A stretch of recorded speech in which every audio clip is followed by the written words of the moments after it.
இப்பொழுது காலை விடிந்து விட்டது. ஆனால் சந்திரன் தெரிந்து கொண்டிருக்கிறார். பார்த்தீங்கன்னா சந்திரன் ஏன் சந்திரன் காலையில் தெரிகிறார்? இந்த சூரிய ஒளி மெல்ல மெல்ல வர தொடங்குது. ஆனாலும் சந்திரன் தெரிகிறார். ஆனால் ஏன் நட்சத்திரங்கள் தெரிவதில்லை என்றதை நாங்கள் பார்ப்போம் நண்பர்களே. ஏன் நட்சத்திரங்கள் காலையில் பகலில் தெரிகிறது இல்லை என்றால், சந்திரனானது சூரியனின் ஒளியை பட்டு தெரிக்கப்படுது. அதாவது சந்திரனுக்கென்ற வெளிச்சம் கிடையாது.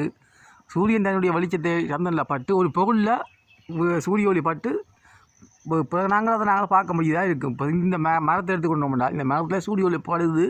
அது பெருங்களால் அதை பார்க்கக்கூடியது. சூரிய ஒளி அதில் பட்டு தெளிப்படி எங்களுக்கு வருறதால நாங்கள் பார்க்குறோம். அதை போல் தான் சந்திரனுக்கும் சூரிய ஒளி பட்டு தெளிப்படைதால் எங்களால் சந்திரனை பகல்லையும் பார்க்கக்கூடியது இருக்குது. ஆனால் ஏன் நட்சத்திரத்தை பார்க்க முடியாது? நட்சத்திரம்ன்றது ஒளியை தானாகவே வெளிவிடக்கூடியது. அதாவது நட்சத்திரம்ன்றது மிக தொலைவில் இருக்குது.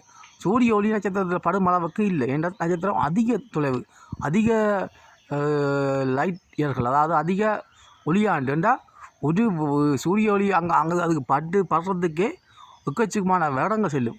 அப்படி தான் இருக்குது. அதெல்லாம் சூரிய ஒளி பட்டு தெளிப்படைகள் இல்லை, அதே வெளிச்சத்தை வெளிவிட்டு கொண்டு இருக்கும். அதனால தான் அந்த நட்சத்திரத்தை எங்களால் பகல் நேரத்தை பார்க்கக்கூடிய முடியாமல் இருக்கும். ஏன்றால் அது அவ்வளோ தொலைவை இருக்குது. அதில் வெளிச்சம் சூரிய ஒளிக்கு முன்னால் தெரியாது.